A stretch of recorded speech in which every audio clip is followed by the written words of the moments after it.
રાજકોટના જસદણ શહેર અને ગ્રામ્ય વિસ્તારોમાં સર્વાધિક વરસાદ વરસ્યો હતો। વીજળીના કડાકા ભડાકા સાથે વરસેલા વરસાદે વાતાવરણ ખુશનુમા બનાવ્યું હતું। જસદણ, આટકોટ, જીવાપર, ગરણી, વીરનગર, પાંચોડામાં સારો વરસાદ વરસ્યો છે। જસાપર, મોટા દડવા, શિવરાજપુર, વડોદ, નવા ગામમાં પણ ભારે વરસાદ વરસ્યો હતો। જસદણમાં 2 ઇંચ વરસાદ નોંધાયો છે। ભારે વરસાદના કારણે જસદણના અનેક વિસ્તાર પાણી થયા હતા। જસદણ શહેરના વિવિધ માર્ગો પર વરસાદી પાણી ભરાયા હતા। જૂના બસ સ્ટેશન, નવા બસ સ્ટેન્ડ, ચીતલિયા રોડ પર નદી વહેતી હોય તેવા દ્રશ્યો સામે આવ્યા હતા। રસ્તાઓ પર પાણી ભરાતા વાહન ચાલકો અને રાહદારીઓને મુશ્કેલીમાં મુકાયા હતા। ખેતરોમાં પણ પાણીમાં ભરાતા પાકને નુકસાનની ભીતિ ખેડૂતો સેવી રહ્યા છે। રાજ્યમાં હજુ પણ ભારે વરસાદની આગાહી કરવામાં આવી છે। રાજ્યમાં સામાન્ય કરતા વધુ વરસાદ વરસી ચૂક્યો છે, પરંતુ જતા જતા પણ મેઘરાજા રાજ્યના અનેક જિલ્લાઓને તરબોળ કરશે તે પણ નક્કી છે। ગિરનાર ઉપર આબ ફાટી હોય તેવી પરિસ્થિતિ સર્જાઈ છે। ખાસ કરીને ભવનાથ વિસ્તાર તેમજ દામોદરકુંડ અને સોનમેર નદીમાં ઘોડાપૂર આવ્યું છે। આજ બપોર બાદ ધોધમાર વરસાદને કારણે ગિરનાર ઉપર આબ ફાટ્યું હતું અને ખાસ કરીને 4 ઇંચ કરતા પણ વધુ વરસાદ પડ્યો હતો। પગથિયા ઉપર છે, સીડી ઉપર છે, પાણી ફરી વળ્યા હતા। ઉપરાંત ભવનાથ વિસ્તારમાં પણ જે છે તે પાણી ફરી વળ્યા હતા। 25 થી વધારે બાઇકો છે તે તણાઈ ચૂક્યા હતા। ભારતીય આશ્રમ પાસે જાણો કે નદી વહેતી હોય તેવા દ્રશ્યો જોવા મળી રહ્યા હતા। લોકોને પણ સાવચેત રહેવા માટેની સૂચના આપી હતી। જૂનાગઢ ભવનાથ પોલીસ દ્વારા પણ લોકોને સલામત સ્થળે ખસેડવામાં આવ્યા હતા। વહીવટીતંત્ર દ્વારા પણ લોકોને જે છે સૂચનાઓ આપવામાં આવી હતી। ઉપરાંત જે જૂનાગઢ જિલ્લાના તમામ ડેમો છે તે ઓવરફ્લો થઈ ચૂક્યા છે અને નીચાણવાળા વિસ્તારોને એલર્ટ કરવામાં આવ્યા છે। હાલ તો વહીવટીતંત્ર દ્વારા જૂનાગઢ જિલ્લામાં જે છે તે એસડીઆરએફની ટીમ તૈનાત કરી દેવામાં આવી છે અને ફાયર વિભાગની ટીમ દ્વારા મહાનગરપાલિકાના વિસ્તારોને એલર્ટ કરી દેવામાં આવે છે। જ્યાં પાણી ભરાય હોય ત્યાંથી જે લોકોને કોઈ મુશ્કેલી ન પડે તે માટે સતત ચિંતા જ કરી રહ્યા છે। ભારે વરસાદની આગાહી વચ્ચે યાત્રાધામ અંબાજી પાણી થઈ ગયું હતું। યાત્રાધામ અંબાજીના મુખ્ય રસ્તાઓ જાણે નદી બની ગયા હોય તેવા દ્રશ્યો સામે આવ્યા હતા। ગુજરાતમાં અનેક જિલ્લાઓમાં ફરી એકવાર મેઘ સવારી આવી પહોંચી છે, તેવામાં ઉત્તર ગુજરાત પણ તેમાંથી બાકાત નથી। બનાસકાંઠાના દાંતા તાલુકામાં તેની ભારે અસર જોવા મળી હતી। આજે દિવસભરના ભારે ઉકળાટ બાદ દાંતા તાલુકાના અનેક પંથકોમાં વરસાદની શરૂઆત થઈ હતી। દાંતા તાલુકાના અનેક વિસ્તારોમાં વરસાદી માહોલ સર્જાયો હતો। યાત્રાધામ અંબાજીમાં પણ વરસાદની શરૂઆત થઈ હતી। મેઘમહેર થતા અંબાજીના મુખ્ય બજારના રોડ રસ્તાઓ પણ પાણી વહેતું થયું હતું। આકાશમાં કાળા ડિબાંગ વાદળો સાથે વરસેલા વરસાદે વાતાવરણમાં ઠંડક પ્રસરી હતી। મા અંબાના દર્શને આવેલા ભક્તોને થોડી તકલીફ જરૂર પડી હતી, જોકે આ વરસાદે લોકોને ગરમીમાંથી રાહત આપી છે। બનાસકાંઠાના દાંતા તાલુકાની નદીઓ બે ગાંઠે થઈ હતી, જેના કારણે 50થી વધુ વિદ્યાર્થીઓ બોરડિયા જવાના રસ્તે ફસાયા હતા। સુરતના બારડોલીમાં મીંઢોળા નદીમાં પાણીની ભારે આવક થઈ છે અને તેની આસપાસના વિસ્તારોમાં 150 થી વધુ ઘર પાણીમાં ગરકાવ થઈ ગયા છે।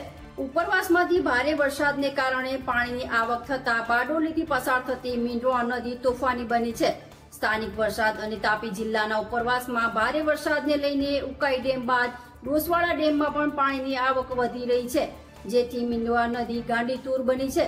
બારડોલી નજીક મીંઢોળા નદીમાં પૂરની સ્થિતિ ઊભી થઈ છે। મીંઢોળામાં પાણીમાં બારડોલીની કોટ સામે ખાડા વિસ્તારમાં પાણી ભરાઈ ગયા છે, જેથી ખાડા વિસ્તારમાં આવેલ 150 થી વધુ ઘરો પાણીમાં ગરકાવ થઈ ગયા છે।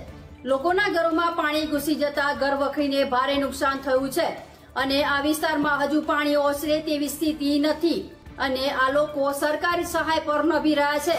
અમરેલી પંથકના વડિયામાં છેલ્લા 24 કલાકમાં 3 ઇંચ વરસાદ ખાબક્યો છે, જેના પગલે વડિયાના સુરવો ડેમના 3 દરવાજા 1-1 ફૂટ ખોલાયા છે।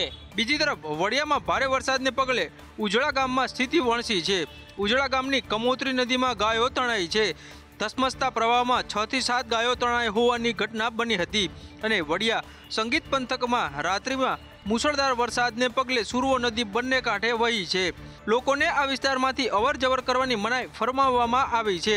તેમ છતાં કેટલાક વ્યક્તિઓ અહીં જીવના જોખમે નાહવા જતા હોય તે પ્રકારના દ્રશ્યો કેમેરામાં કેદ થયા છે। ખેડૂતોને ખેતરે જવા આવવા માટેના કોઝવે ઉપર પાણી ફરી વળ્યું છે। હવામાન વિભાગની આગાહી વચ્ચે રાજ્યના અનેક વિસ્તારોમાં ભારે વરસાદ વરસ્યો છે અને હજુ પણ આગાહી છે। તેવામાં તંત્રની સૂચનાઓને ગંભીરતાથી લોકોએ લેવાની જરૂર છે। લાંબા સમયના વિરામ બાદ નડિયાદ શહેરમાં ધોધમાર વરસાદ વરસ્યો। ફક્ત અડધો કલાકમાં 1 ઇંચથી પણ વધુ વરસાદ ખાબકતા તમામ નીચાણવાળા વિસ્તારોમાં પાણી ભરાયા। નડિયાદ શહેરમાં બપોર બાદ મુશળધાર વરસાદ ખાબક્યો હતો। લગભગ અડધો કલાકમાં 1 ઇંચથી પણ વધુ વરસાદ પડતા તમામ નીચાણવાળા વિસ્તારોમાં પાણી ભરાઈ ગયા હતા, જેમાં સ્ટેશન રોડ, જૂના માખણપુરા, વિકેવી રોડ, આ ઉપરાંત રબારીવાડ વિસ્તારમાં પાણી ભરાઈ જતા લોકોને હાલાકીનો સામનો કરવો પડ્યો। વરસાદ ઓછો થતા પાણી ઓસરી ગયા હતા। પરંતુ વરસાદ પડતાની સાથે તમામ નડિયાદના 4 ગરનાળાઓમાં પાણી ભરાઈ જતા વાહન ચાલકોને પારાવાર મુશ્કેલી પડી હતી. તો બીજી તરફ નડિયાદ શહેરમાં નવરાત્રી આયોજકોમાં પણ ચિંતાનો માહોલ જોવા મળી રહ્યો છે, કારણ કે વરસાદ ખાબકતા તમામ તૈયારીઓ પર પાણી ફરી વળ્યું હતું.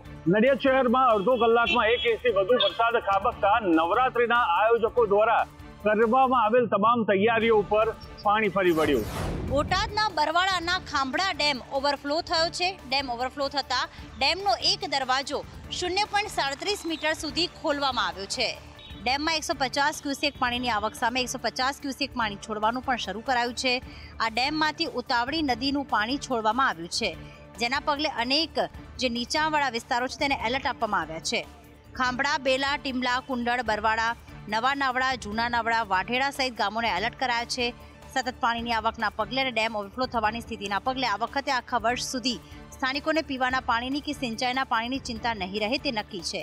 ખંભાળા ડેમમાંથી અનેક તાલુકાઓને પીવાનું પાણી આપવામાં આવે છે. પાણી માટે પોરબંદર જિલ્લો આખો ખાંભળા ડેમ પર આધાર રાખે છે. અહીં ઉતવાળી નદીના કારણે અનેકો વખત એવું થાય છે કે ડેમ ઓવરફ્લો થઈ જાય છે, ત્યારે ફરી એક વખત ખાંભળા ડેમ ઓવરફ્લો થતા સ્થાનિકો આ સુંદર નજારો જોવા માટે ઉમટી પડ્યા હતા. રાજ્યમાં હજુ પણ ભારે વરસાદ વરસી શકશે. આગામી 2 દિવસ મેઘરાજા રાજ્યમાં જમાવટ કરશે તેવી હવામાન વિભાગ દ્વારા આગાહી કરવામાં આવી છે. મેઘરાજા હજુ પણ ખમૈયા કરવાના મૂડમાં નથી. દક્ષિણ ગુજરાતમાં રેડ એલર્ટ તો અન્ય ઝોનમાં ઓરેન્જ અને યેલો એલર્ટ આપવામાં આવ્યું છે. फोरकास्ट है अगले 2 दिन तक भारी वर्षा का संभावना है. जो डे 1 में है heavy to very heavy isolated places में, और जो एक्सट्रीमली हेवी रेनफॉल भी रेड वार्निंग के साथ एक्सट्रीमली हेवी रेनफॉल दिया गया है. वो जो डिस्ट्रिक्ट आज डे 1 में है नर्मदा, तापी, सूरत, वलसाड, डांग, वलसाड और आपका दमन एंड दादरा नगर हवेली, इसमें हम रेड वार्निंग दे रहे हैं. રાજ્ય પર સાયક્લોનિક સર્ક્યુલેશન અને ટ્રફ લાઇન સક્રિય થયું છે, જેના કારણે નવરાત્રીના સમયે પણ છૂટાછવાયા વરસાદની આગાહી છે. અમદાવાદની સાબરમતી નદીમાં નવા નીરની આવક થઈ છે, જેથી વાસણા બેરેજના 5 દરવાજા ખોલી દેવામાં આવ્યા. અમદાવાદ શહેરમાં ગઈકાલે પણ વરસાદી માહોલ હતો અને અમદાવાદમાં આજે પણ વહેલી સવારે સારો એવો વરસાદ વરસ્યો હતો. અમદાવાદના અનેક વિસ્તારો આજે જળ તડબોળ થયા હતા. તેવામાં ઉપરવાસ અને કેચમેન્ટ વિસ્તારમાં ભારે પાણીની આવકને પગલે વાસણા બેરેજના 5 દરવાજા 3 ફૂટ સુધી ખોલાયા છે. સાબરમતીમાં નર્મદાના મુખ્ય કેનાલમાંથી 4743 ક્યુસેક પાણીની આવક થઈ છે, જે પૈકી આગળ ખારી નદીમાં 12042 ક્યુસેક, જ્યારે કેનાલમાં 200 ક્યુસેક પાણી છોડવામાં આવ્યું છે, જેને પગલે પાણીની માત્રા જાળવી રાખી શકાય.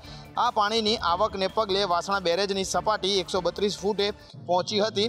લાંબા વિરામ બાદ રાજ્યમાં ફરી એક વખત મેઘસવારી આવી પહોંચી છે, જે અનેક વિસ્તારોને જળતળબોળ કરી રહી છે. અમદાવાદમાં વરસાદી માહોલની વચ્ચે તૂટેલા રસ્તાઓએ લોકોને પરેશાન કરી મૂક્યા છે. શહેરના પશ્ચિમ વિસ્તારમાં તૂટેલા રોડે લોકોની કમર ભાંગી છે. અમદાવાદ આજે વિવિધ વિસ્તારોમાં વરસાદ વરસ્યો. સારા એવા વરસાદથી વાતાવરણ તો ખુશનુમા બનાવી દીધું, પરંતુ તૂટેલા રસ્તાઓએ લોકોને વધુ પરેશાન કર્યા છે. અમદાવાદના પશ્ચિમ વિસ્તારમાં ઇસ્કોન, બોપલ, શિવરંજની અને એસજી હાઈવે પર રસ્તા ઉપર ખાડા પડેલા જોવા મળ્યા. વરસાદની સાથે ધોવાયેલા રોડને વાહન ચાલકોના વાહનો અને વાહન ચાલકો બંનેને પરેશાન કર્યા છે. બિસ્માર રસ્તા પરથી પસાર થતા લોકોએ હાલાકી ભોગવવાનો વારો આવ્યો છે. શહેરીજનોનું કહેવું છે કે ટેક્સના પૈસા સમયસર ભરવા છતાં પણ રસ્તાઓની ખસ્તા હાલતની સ્થિતિ દર વર્ષની છે. એક તરફ પાલિકા કહે છે કે મહદઅંશે શહેરના રોડ રસ્તાનું કામ પૂર્ણ થઈ ગયું છે, પરંતુ વાસ્તવિકતા કંઈક અલગ જ નજરે પડી રહી છે. અમદાવાદમાં આજે વકફ બોર્ડની બેઠક યોજાઈ હતી. આ બેઠકમાં ગૃહ રાજ્યમંત્રી હર્ષ સંઘવી અને અસદુદ્દીન ઓવૈસી વચ્ચે ચકમક જરી હતી. જોઈન્ટ પાર્લામેન્ટરી કમિટીને રાજ્ય સરકારનું પ્રતિનિધિ મંડળ દ્વારા આ કમિટીને સંપૂર્ણ સૂચનો આપવામાં આવ્યા છે.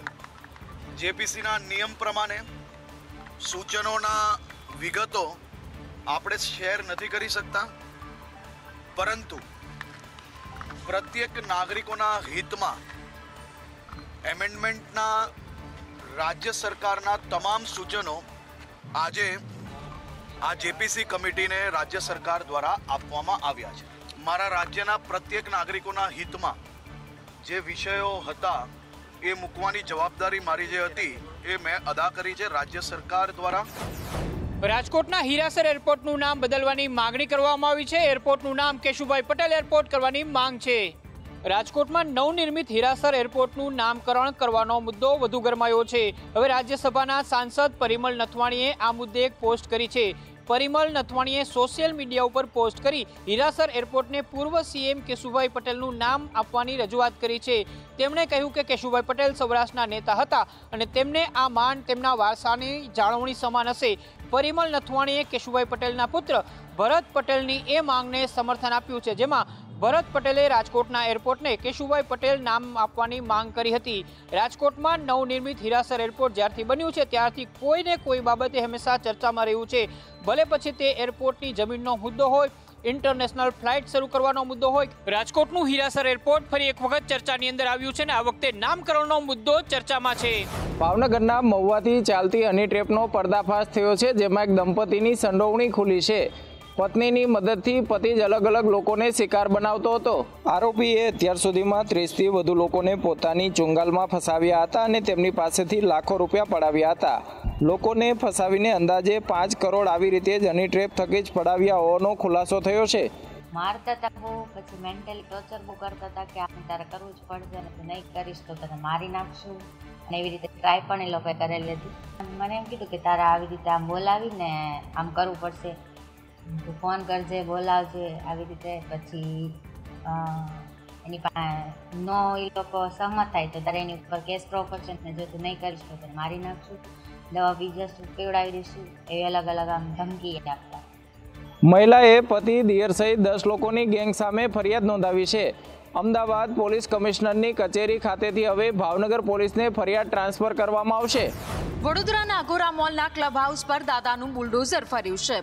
વડોદરામાં પૂરની સ્થિતિ બાદ જે ગેરકાયદે દબાણો હતા તેને દૂર કરવા માટે મનપા પર પ્રેશર હતું, જે અંતર્ગત નામમાત્ર કાર્યવાહી કરાઈ છે. વડોદરામાં આવેલા પૂર બાદ વિશ્વામિત્રી નદીના પટમાં થયેલ ગેરકાયદે દબાણોનો મુદ્દો ઘણો ચર્ચામાં છે. ત્યારે શહેરના અગોરા મોલના ક્લબ હાઉસને આજે પાલિકા દ્વારા તોડી પાડવામાં આવ્યું હતું. જોકે પૂર્વ વિપક્ષી નેતાઓએ આ મામલે રોષ વ્યક્ત કર્યો હતો. આખો મોલ જ દબાણ છે, ત્યારે એક ક્લબ હાઉસને દિવાલ તોડવાથી શું થવાનું છે?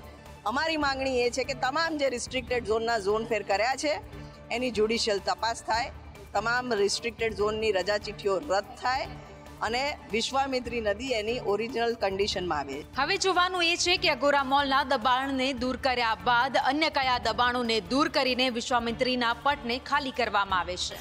વડનગરની સિવિલ હોસ્પિટલમાં ભરતી કૌભાંડ બહાર આવ્યું છે. જાહેરાત વિના જ 12 પદ માટેની ભરતી ભરાઈ જતા અનેક તર્ક વિતર્ક સર્જાયા છે.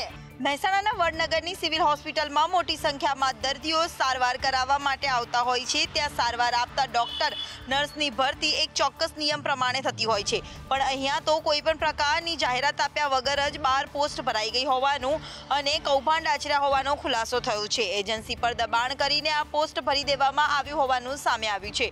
સરકાર દ્વારા 34 જગ્યાઓ માટેની મંજૂરી આપવામાં આવી હતી, જેમાં 20 જગ્યા ક્લાસ વર્ગ માટે, જ્યારે 7 જગ્યા લેબ અટેન્ડન્ટ માટે આપવામાં આવી હતી. દર્દીઓની સાર સંભાળ લેવા માટે હોસ્પિટલમાં લાયકાત વિનાના ડોક્ટરો આવે તો દર્દીઓને જીવનું જોખમ પણ થઈ શકે છે, જેથી આ બાબતને લઈને તપાસ થવી જોઈએ.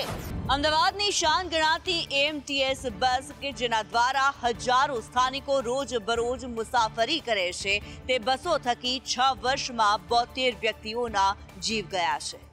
આ બસ હંકારતા ડ્રાઈવરોએ છેલ્લા 6 વર્ષમાં 72 નાગરિકોના જીવ લીધા છે. વર્ષ 2023-24માં એએમટીએસની ટક્કરથી 12ના મોત થયા છે. 10 ખાનગી ઓપરેટરો પાસે છે એએમટીએસની કમાન, જેમણે 6 વર્ષમાં 1790 અકસ્માત સર્જ્યા છે અને આંકડાને ઘટાડવા માટે તંત્ર કંઈ જ ન કરતું હોવાનું સામે આવ્યું છે.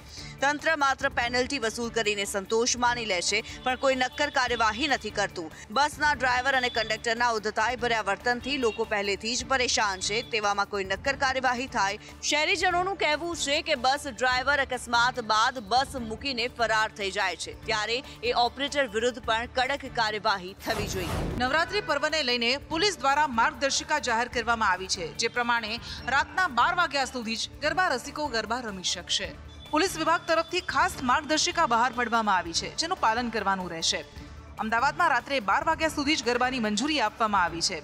12 વાગ્યા પછી લાઉડસ્પીકર ચાલુ હશે તો કાર્યવાહી કરાશે. ગરબાના આયોજકોએ જવાબદાર વ્યક્તિ નીમવો પડશે, જેના પર સુરક્ષાની તમામ જવાબદારી રહેશે. નોઇઝ પોલ્યુશન પાલન કરવાની જવાબદારી પણ આયોજકોની રહેશે. એન્ટ્રી અને એક્ઝિટના રસ્તા અલગ અલગ હોવા જોઈએ. 200 મીટર સુધી ટ્રાફિક ન થાય તે જવાબદારી આયોજકની રહેશે. ફાયર સેફટીના આયોજન હેઠળ ઇલેક્ટ્રિક ફિટિંગ કરવું પડશે. પાર્કિંગમાં અને રોડ પર રાહદારીઓની અડચણ ન થાય તેનું પણ ધ્યાન રાખવું પડશે. આ માર્ગદર્શિકામાં સ્પષ્ટ ઉલ્લેખ છે કે જો કોઈ અડચણ ઊભી થશે તો ગરબાની મંજૂરી રદ પણ કરવામાં આવી શકે છે. આ ઉપરાંત આયોજકોએ સીસીટીવી પણ ફરજિયાત રાખવા પડશે.